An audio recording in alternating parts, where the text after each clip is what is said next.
if there were to be an ESPN versus TNT hockey game, Oh, put all wow. the on-air talent on the ice to play a game, who do you think would win? They got chilly over there now. I don't know. I know. Yeah. Interesting. You're a young guy. Are you like taking girls out on dates in this beat-up Tiguan?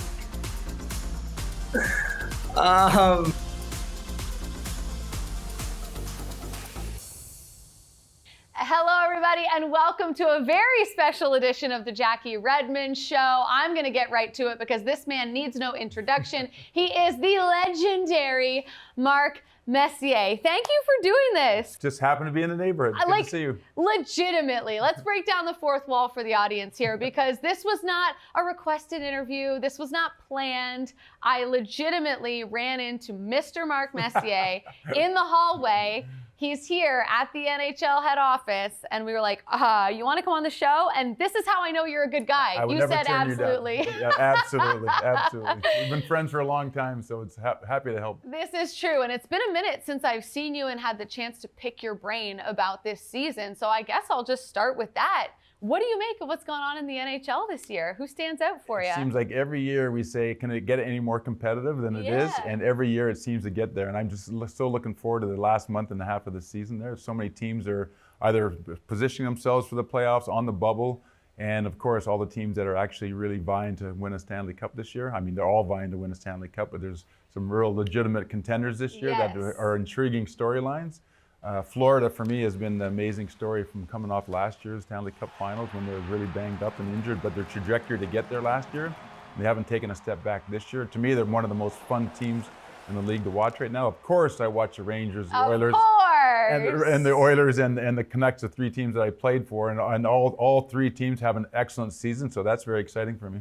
Excellent seasons and interesting seasons as well. I have to ask you about the Oilers because what a roller coaster this season has been for them. I mean, they have the tough start, but then they climb out of that hole with that epic winning streak. And I remember at the time, everyone talking about the stat that the Oilers of the 80s never won 10 in a row. It doesn't seem right to me, Mark. How is that possible? Yeah, we really sucked it back in the 80s. You guys were terrible. Couldn't win 10 in a row. Yeah, it's been an amazing story for the Oilers this year. And I think what I'm really seeing and what I'm enjoying watching is the growth of the players on the team, especially McDavid, Draisaitl, Nurse, the young guys that came in very early on in their careers and trying to win a Stanley Cup. And you think about what they went through this year of losing that incredible streak of games and didn't look like they're ever going to win another game. Now they got on a winning streak, doesn't look like they're ever going to lose again. Yeah. And so they position themselves as a real contender for the Stanley Cup. I really look at the trajectory of the careers of the young players, especially McDavid, who comes in as a young captain, trying to figure out how to win in the league and obviously win a Stanley Cup. And to me, he took a really step forward in that All-Star game this year, really showing the leadership capabilities that he had going out there and proving that he was the best hockey player in the world. Yeah. We can all debate it, but this year we actually know who's the most skilled hockey player in the world because of it.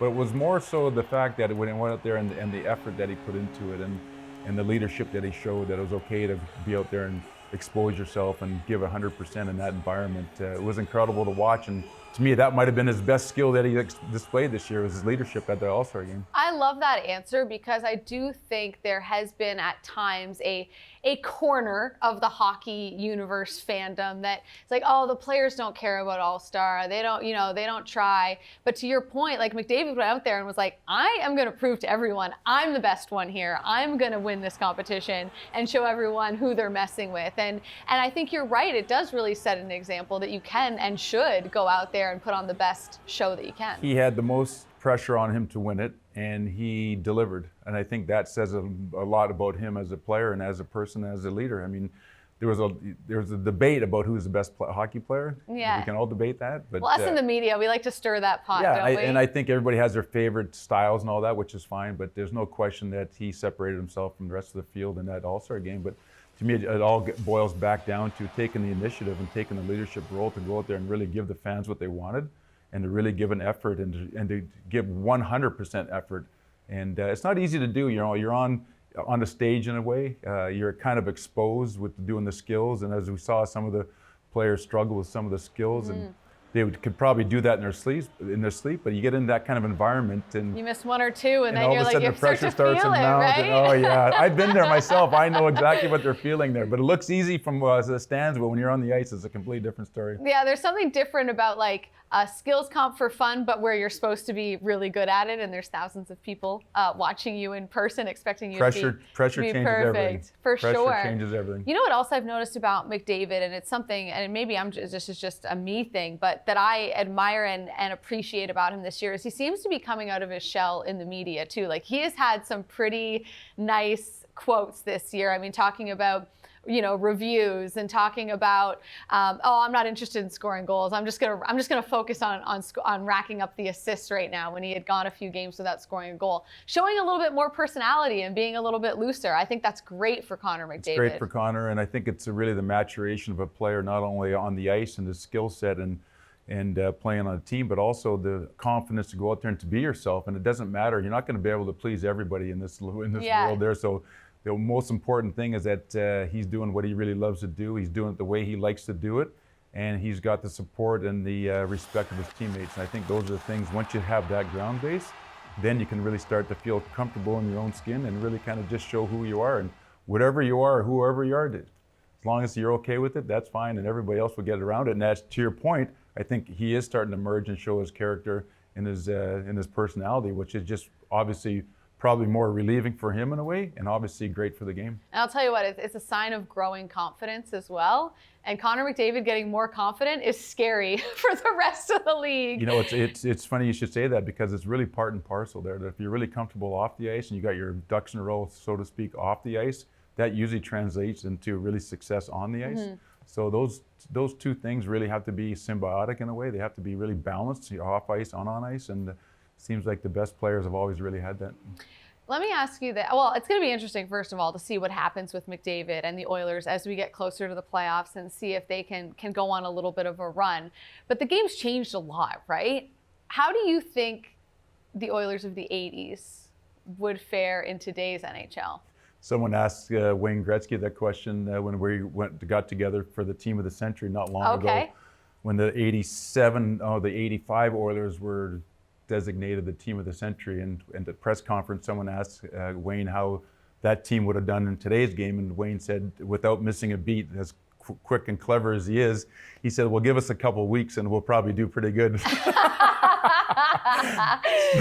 So my guess is we would have done okay. I don't think the game, there's two things that we're talking about. There's playing hockey and being able to play in league, and then there's winning hockey and being able to become a champion. Those are two different, completely different concepts. Playing winning hockey is not easy. It's very hard, actually.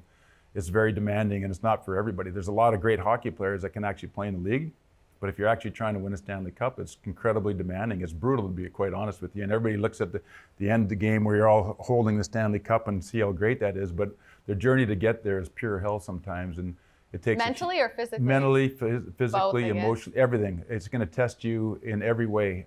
It'll expose your weaknesses as an individual and as a team. And I think that today's game, although it has changed in some regard, I don't think the concept of winning has changed at all. I think you still have to be a tough-minded player. I think you have to be able to get in the trenches. I think the 2 months of playoff hockey, you're basically tasked with destroying the will of 4 different teams over 2 months. How does your team take away the will to win of the other team? And so I think in some regards, as much as the game has changed, winning has stayed the same. I got to ask you about 2 players who are getting a lot of hype for very different reasons right now. The first, Austin Matthews, looks like he's on his way to scoring 70 goals in the season. Not something that has been done in a very long time or by very many players. What do you make of it? He's definitely the game's most dynamic, prolific goal scorer. There's no question about it. You combine the strength, the size, the skating. To me, his skating has probably been his most improved asset that he has. His shot, his release, and to me, he seems to be more focused than ever. I think that comes with maturity. I think it becomes, along with being in the league long enough, and I really understand the cadence of the league from the start of training camp into the season, and now we're into the dog days of January, February. So I think you get more comfortable with the cadence of the league, and he's just getting better and better each year. And there's no question he's our premier goal scorer in the league right now. It wouldn't be a surprise at all if he scores more than 70 goals. He's a tremendous hockey player. You knew I was going to get a Leafs question in there. But. Oh, absolutely. Hey, I'm cheering for the Leafs too. I'm cheering for any. That. Hey, I got the Oilers, I got the Leafs, I got Winnipeg, I got the Oilers. Who's winning? I got them. Yeah, let's get Oilers. Let's get the Canadian teams back in there. Yes, listen, preach. As a Canadian girl, you know I love to hear that. I want to ask you about this Rempe kid as well, because what a heck of an entrance into the National Hockey League. How much respect do you think he's gained just amongst the players for the first 2 weeks that he's had in the NHL? Well, there's hundreds of thousands of boys and girls that would do anything to get in that position that he's got himself into. And you think about the amount of players that have given everything they've had, but never were able to quite make it for whatever reason. And here is a young kid, 21 years old, that's seemed to have worked his way into that position and then got the opportunity and took full advantage of the opportunity. He didn't tiptoe and put his toe into the shallow end. He dove into the deep end. And because of it, he's garnered a lot of attention. I love the fact, besides the fighting part, I love the fact what he brings to the team. Youthful energy. He's able to get up and down the ice. He can get on the forecheck. He's actually able to body check. You talk about playoff hockey when you got to ground and pound, you got to take away the will of the other team. He brings that to a team that was sorely missing that element to their game, I believe. So I'm all in on the Rempe. I believe in drafting that kind of player and developing them. He seems like an amazing kid. I haven't met him personally, but from all what I've heard there, that he's been welcomed with open arms into the team, and they're all supporting him. Which is great news. So they're happy for him. And more importantly, that he took advantage of the opportunity, and that doesn't come for free. There's a lot of work that's gone on behind the scenes in order for him to put himself in that position.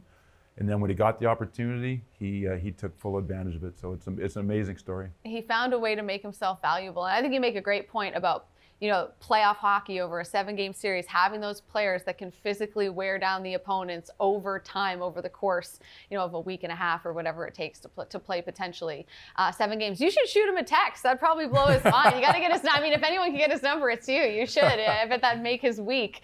All right, let's talk about you, because I feel super fortunate that I've had the chance to talk to you off camera and get to know you a little bit. What is Mark Messier up to away from the rink? Like, what are your hobbies? What are you doing when you're not working for ESPN or watching hockey? Well, ESPN's taken up a bit of time, which has been an amazing opportunity to stay in the game, talk about the game. The people at ESPN have been amazing.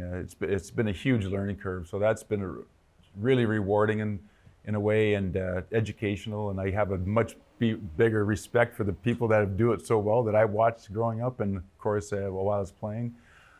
Just a serial entrepreneur in a way. Okay. I love obviously golfing, fishing. Got a few things, startups that we've been working on for the last few years. One is Game 7. We bought all the rights to Game 7, and they're building a performance lifestyle brand around that. And oh, nice. Through content and community. So we're really excited about that. We got a docuseries coming up soon to be released, which will highlight some iconic Game 7 moments. And it's really the premise around it is everybody can have a Game 7 moment. You don't have to literally play in a Game 7 to have a Game 7 lifestyle moment. And I like that. The question we ask is, what is your Game 7 moment? Because everybody's been faced with some adversity. Everybody's faced with a question of in a moment there, was it going to change the trajectory of their lives, and how did they react to it? Were they able to perform under pressure? And so we think there's a real big opportunity there, and to do it through the lens of sports, to give the teachings to our young boys and girls about what it takes to win, and the lessons along the way. And the other one we're doing is a health and wellness, 50,000 square foot boxes of all-encompassed health and wellness, mind, body, spirit. Okay. So you can go one-stop shop and get all your health and wellness needs in densely urban areas there. So my partner Isaac Chura is a great friend in the family real estate business. It's been an amazing 3 years spending with him and tackling both these projects. So we're really excited about both, and it's keeping me busy, but both things I'm super passionate about: health, because I was able to play 26 years in the National Hockey League and maintain my health. So I really believe that health is and the healthy living is only kind of scraping the surface of where it's going. So we think we're on to something there. And of course, the Game 7, being able to kind of trickle down all those learnings into our boys and girls who are trying to figure out for themselves how to perform under pressure. I think we can tell some amazing stories around it. What's the best fitness tip that you could give? If you could only give one, I know you could probably give a million, but what is it? My guess would be something about consistency, but yeah, I think obviously healthy eating is probably the most important thing. If we really talk about if we use our bodies as computers, and what are we feeding it? Need to keep it running. So I think how are we fueling ourselves? How are we fueling ourselves is really important, and of course, exercise is probably next to that. You have to be able to get exercise in order to stay healthy. But I was lucky. I mean, I was probably born with really great genes, but I really took my fitness very seriously as a young guy, starting at 15 years old, and it really sustained me throughout my career. The fitness journey through my career changed dramatically over the course of 26 years. Mm-hmm. And I was always willing to adapt and change with the times because I saw the benefits of being in great condition. And fatigue can make cowards of us all. I didn't want to be on the wrong side of being fatigued. Yeah. And so I thought that where we started in Edmonton back in the early 80s and the trajectory that we took in the science of fitness, and then where it ended throughout my career was incredible to see the change in it. But it was always fascinating to me, so I was always kind of trying to stay on the cutting edge of fitness. And that continues. And it continues now into this endeavor called Honeycomb that we're about to launch. Yeah. All right, you clearly have a lot going on. I am being told to wrap, but I do have one more question, sure. So I'm going to blow the stop sign. Okay. Do I have your permission to blow the stop sign? Let's go. Let's not stop. Let's blow the stop sign. Because I've had the privilege to get to know you a little bit. I work with Wayne Gretzky on TNT, and I'm just curious because you guys have known each other for so long. You've gone through so much together, obviously. When you guys get together at whatever the function may be, maybe it's just a dinner with the two of you, maybe it's a golf tournament, whatever it is, what is the one topic that you guys always end up talking about? Like, what is maybe the one story or the one conversation that you guys always seem to find yourselves having?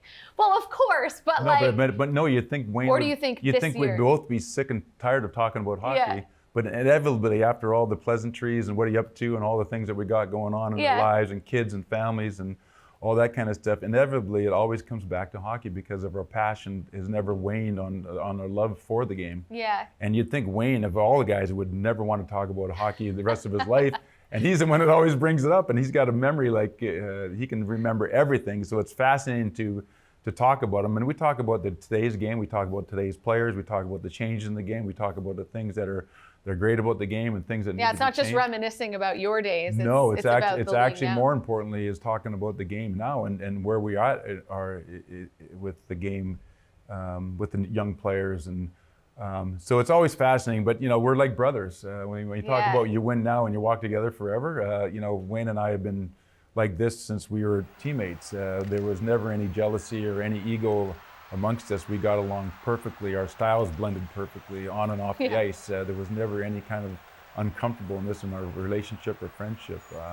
And that happens and here we are how many years later now since we're 18 years old.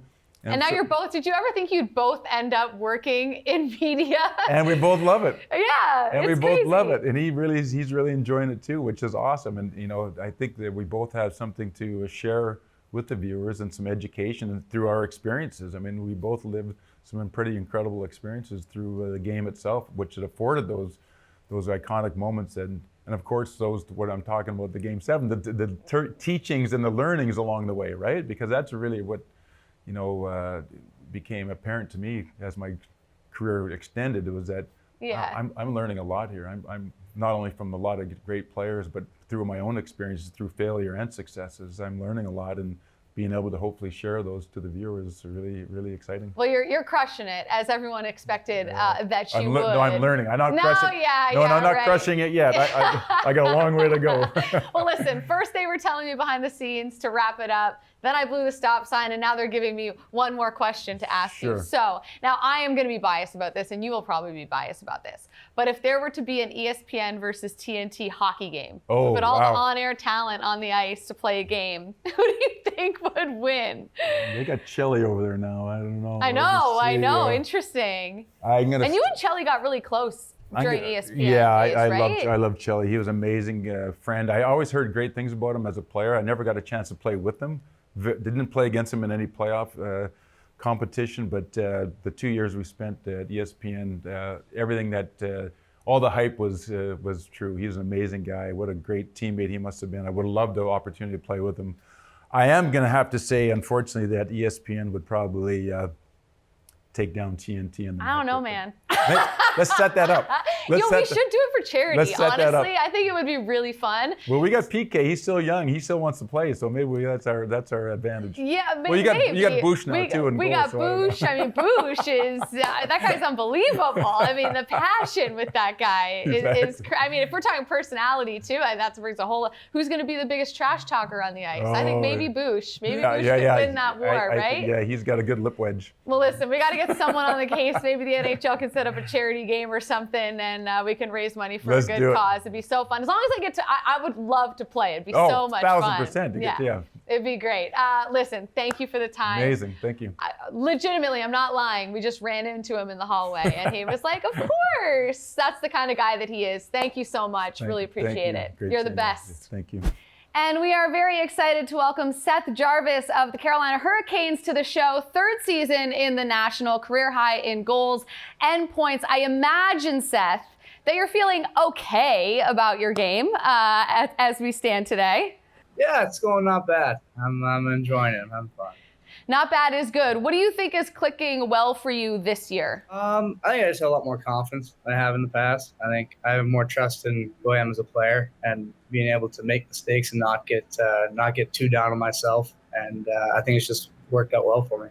Where does that confidence come from? Is it just playing, like reps, as they say, playing more games, or are there teammates or maybe Rod or someone in the organization that has helped you sort of make that transition to remember kind of why you are where you are at this point? A little bit of everything. I think in practice, not being afraid to try stuff and make plays and build the confidence, and then in games just having teammates keep me positive, coaches keep me positive, and having me in the right mindset to be able to go out there and be able to make plays and not get, like I said, too down on myself.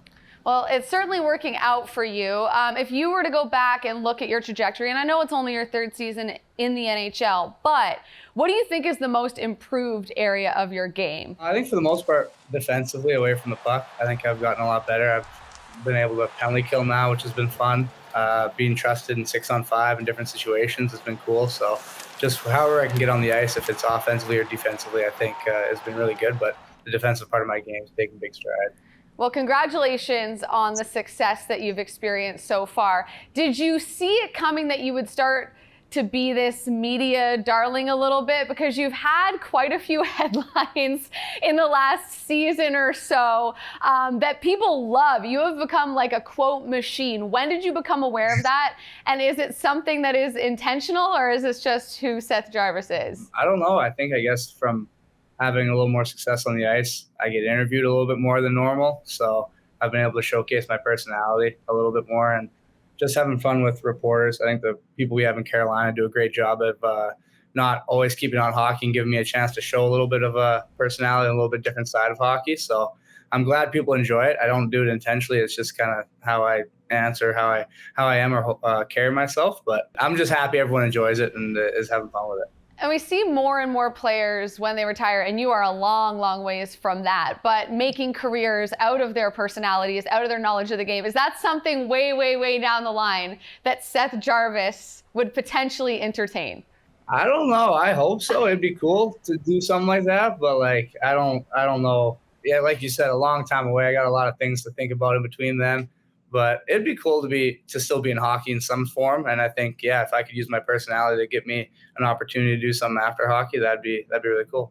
Well, there's no shortage of it from what we've seen from you so far, and I feel like we've only scratched the surface. But I read that you drive a Tiguan, like a beat up Tiguan, like windshield problems, dents. Like what is the story behind this Tiguan?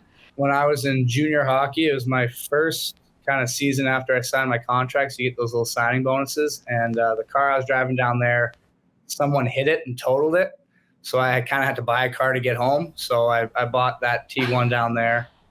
And it's been with me through everything now. Yeah, like I said, cracked windshield, cracked bumpers, a lot of scrapes, I'm not a great driver, obviously, but it's made its way through. And I think I got to improve a little bit on the road before I start making an upgrade. Did you pass your first driver's test? It took me, I think I got it my 5th try. So a 5-banger. What was the hurdle for you? Was it like parallel parking? What was it? Everything under the sun. I couldn't parallel park for a while. Turn signals was always a big one. Intersections, everything was a little bit of a struggle for me. Okay, so it took you a second to really get the driving thing under your belt, but apparently you are a decent driver now, or at least a fun one, because I saw the story about you with some sports car doing burnouts or donuts or something, and Rod Brind'Amour witnessed this. What was the first conversation with Roddy B after that happened? He didn't bring it up to me at all. Thankfully, I didn't want to talk about it either. It was just kind of one of those situations where it's unfortunate timing for me and him walking out seeing that. But yeah, it was right when he kind of handed me the lineup sheet in the playoffs before the game was the only time he really mentioned it. I think he kind of swept it under the rug, thankfully, because it wasn't the smartest thing I've ever done. But he made a good joke. He made a good joke out of it and brought fun to it. But yeah, something I probably won't do again. But who knows what happens. And so you still have the Tiguan, I'm assuming. You have like an emotional attachment to that. So you're a young guy. Are you like taking girls out on dates in this beat up Tiguan? Not quite. I try to Uber places and keep my car away from sight. I don't want to scare anybody away with that thing. Well, listen, it could be a good test, right? Like, okay, how superficial is she? Maybe she's down to earth. She's down with the Tiguan. You can learn a lot about a person. I feel like I've learned a lot about you. The fact that you're hanging onto this car, this Tiguan, that's been with you through a lot, right? Yeah, I mean, it's not my choice. If I could get a new car, I would. I've had some family members recommend I don't do it yet. And so I've been just hanging on to it. And I guess I could use it as a little bit of a test, but I'd rather just keep it at home, keep it safe, keep it out of people's field of view.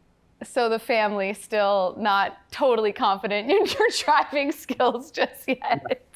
All right, I'll move on. I'm going to move on from the Tiguan and the driving, but I want to talk to you about Rod Brind'Amour, because even as a reporter and someone that covers the game, like I respect all coaches, of course, but Rod Brind'Amour is someone that I've interviewed many times. I covered you guys in the conference final last year, and still I'm always like so nervous to ask Roddy B a question, because if he ever told me that I asked a bad question, I would want to quit immediately. But if he says, "That's a great question, Jackie," I walk away and I'm like, yes, like this is the best feeling ever. Do you experience that on some level as a player?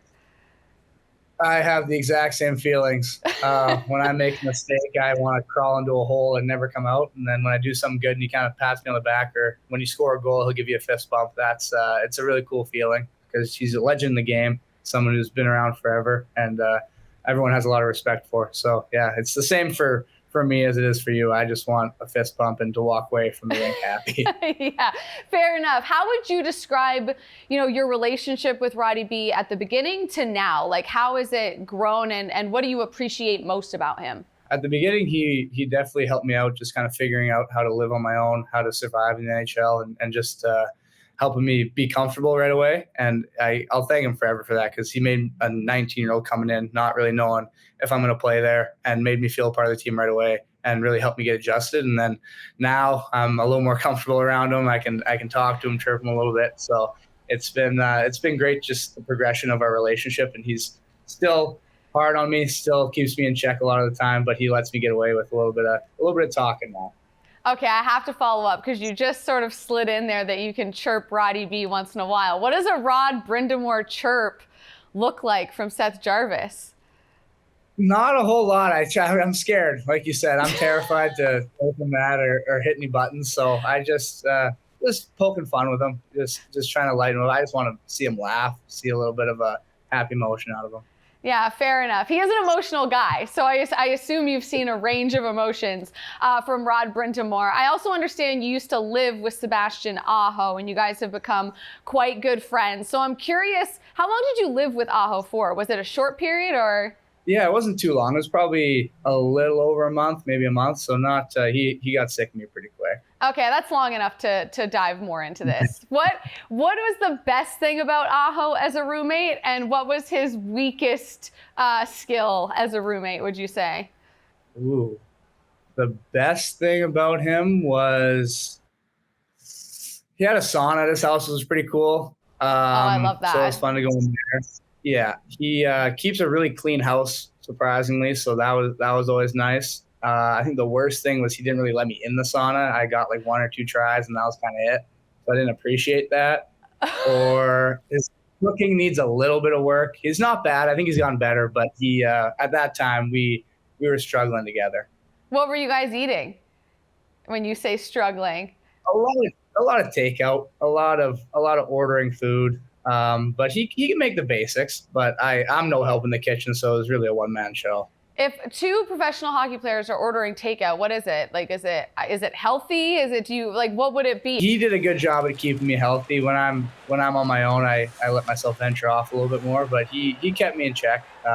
Yeah, just your standard kind of boring chicken, rice, steak, pasta, all that kind of stuff. It's not like deer that you would have at like Brent Burns' house, or a little bit different. No, we didn't venture into that. No. Do you go to Burns' house a lot? Like, how often do you kind of venture into that world? Because I imagine it's a unique one. Yeah, I do. I haven't been over there in quite some time, which I feel a little bad about. It's fun going over there. I love their family. It's nice just being a family environment. Again, I'm on my own a lot, so it's been cool to be part of that family. But I'm going to get over there soon enough. I've been craving a little bit of deer. I saw you, I think his son did a journalistic piece for the Hurricanes recently, and you ripped right into him. So I imagine that you know his kids pretty well. Yeah, I have a really good relationship with all of them. Jagger, I think he's about 12. I've never been an older brother, and this is the closest I'll ever feel. I think it's been great to just be around him, be able to joke with him. Every time I'm over at his house, we're always doing something together, hanging out, and he's around the rink enough to where he's pretty comfortable with all the guys. But it's nice to have a little bit of an interaction there. He was a little nervous doing the interview stuff, so it was fun to poke fun at him a little bit and make him a little more uncomfortable. Yeah, you had to loosen him up a little bit. Chirping can do that in those times for sure. All right, only a couple more questions for you. You know, you're now 3 years in. You guys are always setting goals. Like, what is your goal outside of winning a Stanley Cup, of course? But for Seth Jarvis, what do you hope you can accomplish in the next couple of years in Carolina? There's a bunch, like you said. The Stanley Cup's kind of the ultimate one, the one you want to hang your hat on. But I think just being able to be a good teammate to everyone here. Everyone here has been so great to me as I've been growing into my own player in person. So if the time comes where we finally get someone younger than me to be able to help them out is what I want to do most, and just become a leader here. I have a little more of a say in the locker room. I don't talk very much. I find that hard to believe, Seth. Yeah, when it gets serious, I kind of shut my mouth. So being more comfortable and being a leader, being someone guys can lean on a little bit and help the team out that way. You know, I actually really admire that. I think, I don't think everyone necessarily gravitates towards mentorship and kind of helping people that come after them. So I think that's a really great answer, actually. So kudos to you on that. So it sounds like you provide a bit of the comedic relief in the room when things aren't so serious. I heard, and I could be wrong about this, you are a bit of a prankster, and I know you're not going to tell me any of the pranks you pull. I've asked that question too many times in my career, knowing that I'm not going to get an answer. So I'll ask you this. What is the key to pulling off a great prank? I don't know. I'm not a massive one. I usually get pranked more than anything. I think just doing it to people that don't suspect it. I think there's guys that are always kind of on edge. So we had one in Columbus set up for Jordan Staal a little bit ago that backfired on me, but the intentions were there. And so we had a few had a few going on in the dressing room, but yeah, I think just the element of surprise. No one expects to prank the captain, but I was gonna say you guys were gonna go after Jordan Staal, the ultimate veteran, the ultimate mentor. How did it? I know you probably don't want to tell me what the prank was, but like, in what way did it backfire? Like, did it end up? Did you fall victim to this prank, or what happened? Well, so someone got me, which I didn't appreciate. They put the cup under the helmet, so they got me. Okay. I wasn't expecting to be pranked, so they used my own advice against me. And then I was kind of waiting because we did the same thing to Jordo, and I was kind of waiting in the dressing room to watch him do it because he's usually one of the last guys to get out there. So I stuck around I want to see his reaction. But he outsmarted me. I think he knew it was coming or saw it before, and just casually lifted his helmet above the water cup, and I was very upset because now I'm wet and I didn't get to see Jordan get wet, so it was a problem for me. Is Jordan the type of guy that tries to get revenge in those types of situations? It depends on his mood. He was in a good mood that day, so he was all right with it, and like he outsmarted us, so he wasn't too mad about it. But I'm sure if he got soaked, I would have had him coming after me a little bit. All right, I would not want to be in that situation, to say the very least. But listen, we appreciate you taking the time to come on the show and tell us a little bit more about who you are. We do this thing called 60 Seconds of Nonsense. It's like a rapid fire segment. So that's how we're going to finish this interview today, if it's okay with you. And I'll just shoot you questions. You can just rapid fire quick answers, and then we'll call it a day. Is that cool? Sounds great. All right, I'm starting with a very important question. Cats or dogs? Dogs. Oh, I'm a cat person. What would we be surprised to find on your playlist, your current like go-to playlist? Gwen Stefani, probably. What era Gwen Stefani? Like Sweet Escape kind of thing. Okay, that's a good tune. I also love the song with Eve. The song with Eve is a banger. Blow your mind. If you haven't heard it, add it. It's great. Yeah, add that one. If you could have a cameo on any TV show, what show would you want to be on? I'm watching Always Sunny in Philadelphia right now, so that one. Okay. You know what? I haven't watched enough of that show, and so many people have brought it up to me, and I think I've seen like one episode. So that I obviously need to get with the times. What's something that you're really bad at that you wish you were good at? Driving would be a good one, probably. Yeah. I guess you already answered that question. Team Chelsea or Team Jimmy? Oh, it's a trick question, but you know what I'm talking about. I know what you're talking about because I liked Jimmy at the start, but then I found out I don't really like Jimmy anymore. So I don't know. I'm in the middle. I can't pick one. I think you're like most people. It's been a real roller coaster on Love is Blind. It's awful. It is terrible. But you're watching, or are you just seeing it on TikTok? No, I'm addicted to it. I am fully invested. Just this season or every season? Just this season. I got turned on to this season, and I can't stop watching it. Okay. Yeah, me neither. Final one. What's the best advice you've ever been given? Never stop being a kid was probably the best one I've ever got. I love that. That feels like the perfect place to end this interview. Life is supposed to be fun, as is hockey, and you keep it that way, Seth. So thank you so much for the time. Congratulations on the season, and best of luck the rest of the way. Thank you very much, Jackie. Well, congratulations are in order for our next guest, who has called it a career on the ATP Tour, Steve Johnson, joining the show. We are so excited to have you. I know you're a huge Ducks fan. We're going to get into that, but let's start with you, because there's the anticipation of retirement and then there's actual retirement. How are you feeling right now? Yeah, I'm a little tired. Reached last night, so it's been a crazy lifetime career. But it's been quite a pleasure to be able to play a sport as a profession for as long as I did, and now I get to kind of hopefully sit back, enjoy the family, not travel as much, and enjoy a little bit of a slower paced lifestyle here coming up. When that moment starts to approach where, okay, it's my last singles match, it's my last this, it's my last trip here, it's my last time playing on maybe whatever your favorite court is, or whatever those things may be, what are the things that you started to think about over the course of the last couple of months?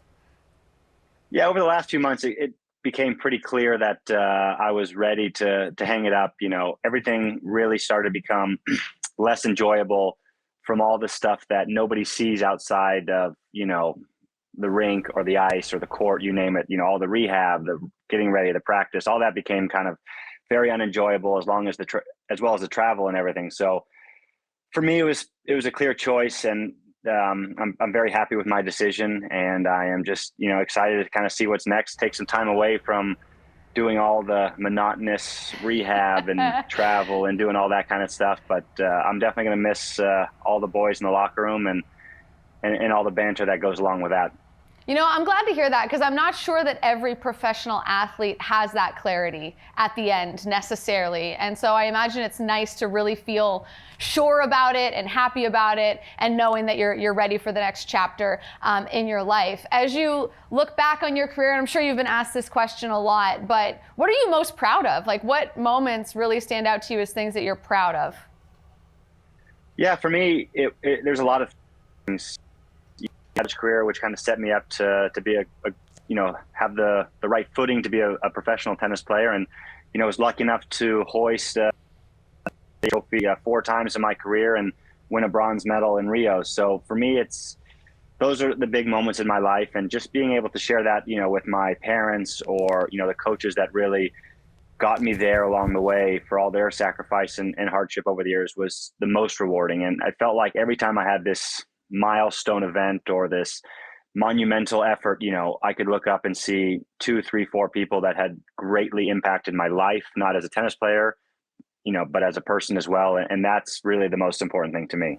Yeah, those bonds, I'm sure, that go beyond tennis and will last a lifetime, to say the very least. Congratulations again. I'm so happy for you. This is a hockey show, though, so you're on here as a Ducks fan. Now, not the greatest of seasons for you guys. We know this.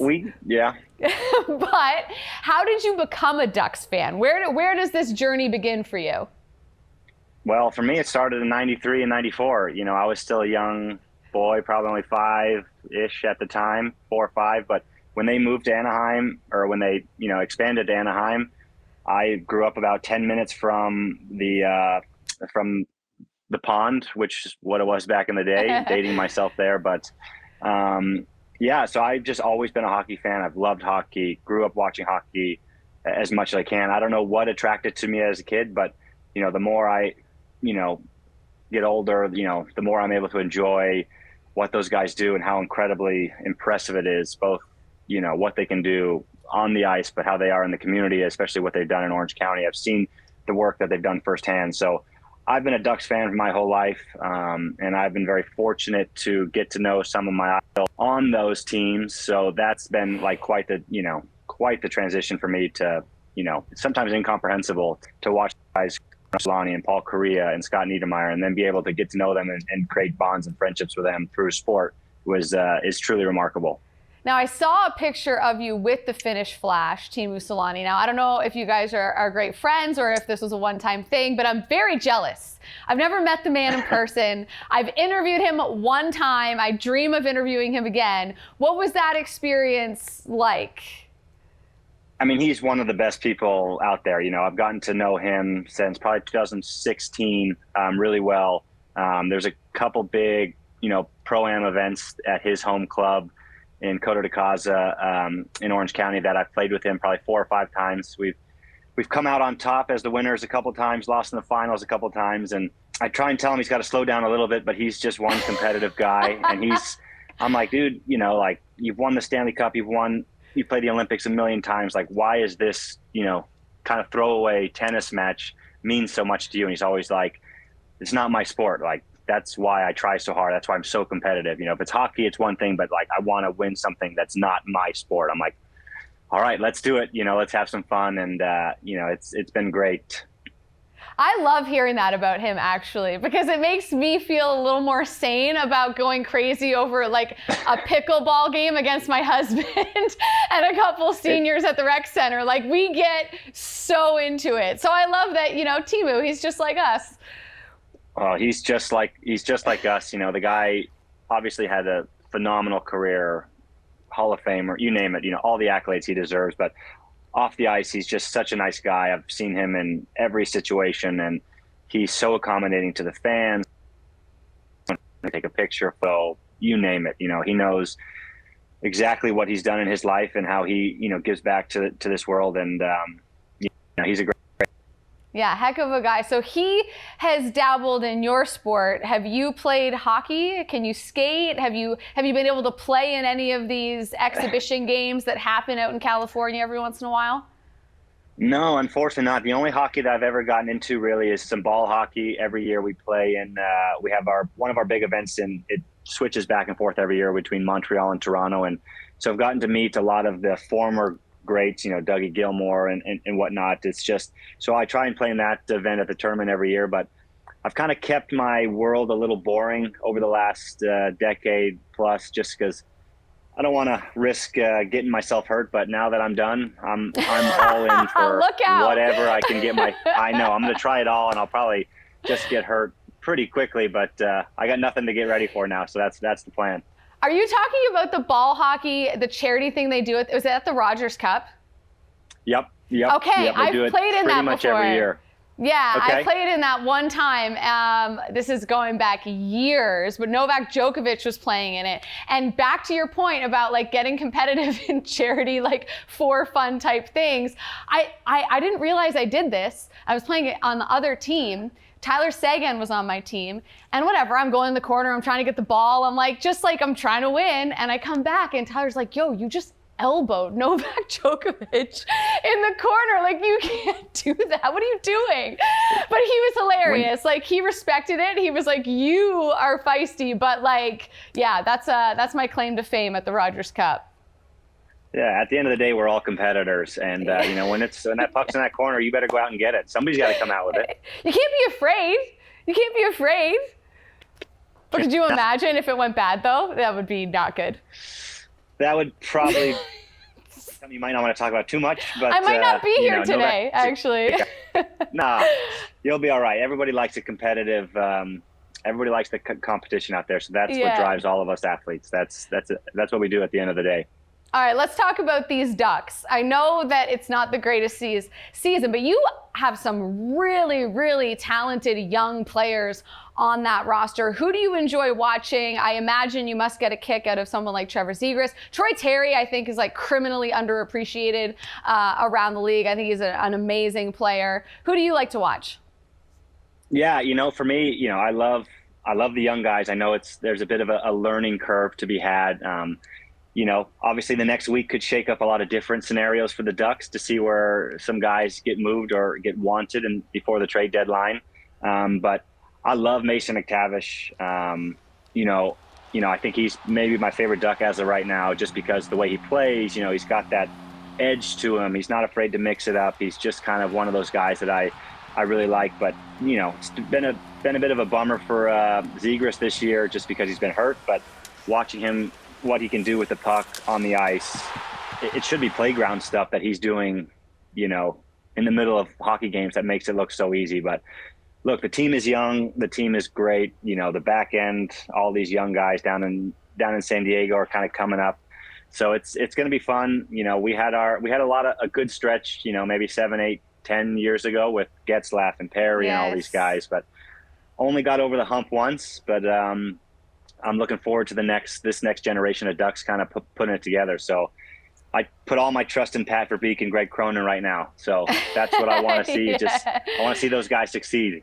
We talk about someone like Trevor Zegras, and we've seen a lot more of this now, these playground type moves, these things you would never think, 15 years ago you'd ever see in the game. What would the equivalent be, do you think, or is there even one in tennis? Like what kind of a move would that be? Like a lacrosse goal it's a little or a Michigan? Yeah, it's like a little different, but I would say, a different analogy for us would be, people of my era, generation, we play tennis a little bit differently. When you're playing these kids now who are 18 to 23, 24, all they do is they just fire the ball as fast as they can every time. Like it's just full send, 24/7, 365. And I'm like, I don't even know how any of their body parts are still connected, but they're young.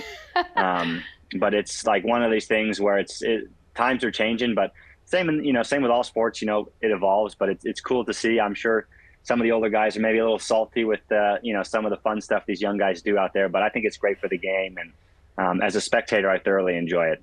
Yeah, I do too. I love the skill. I love the new school hockey, but I also love when a little old school creeps in and you get someone like Rempe dropping the gloves and being very old school in the way that he goes about business. And you can already tell, like, this Rempe kid has so much respect from some of these veteran physical players like a Ryan Reeves. So I think, considering he's been in the league like 2 weeks.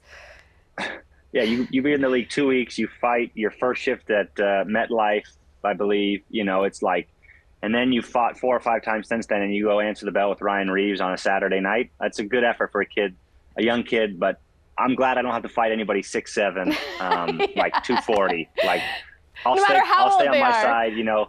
I'm good. Like, they're young. They just start throwing. I'm gonna stay across the net and just try and hit it back. But it's great to see this kind of this come back to hockey, and hopefully we'll see more of it.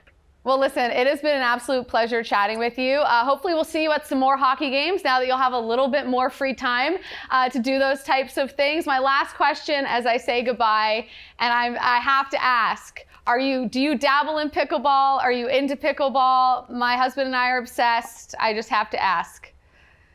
Yeah, I play socially every once in a while. It's quite the craze. I thoroughly enjoy it. If you get the right group for me, our buddies, a couple of my former retired buddies now play, so it's fun to go out there and have fun. It's a bit more social than tennis, which is what I like about it. It's easier to kind of have a few beers or cocktails and go out there and play and not run as much and have that kind of banter back and forth. So I'm not doing that in tennis, but I'll do that in pickleball for sure. Well, listen, if you ever have a charity pickleball event, please invite me. I would love to play.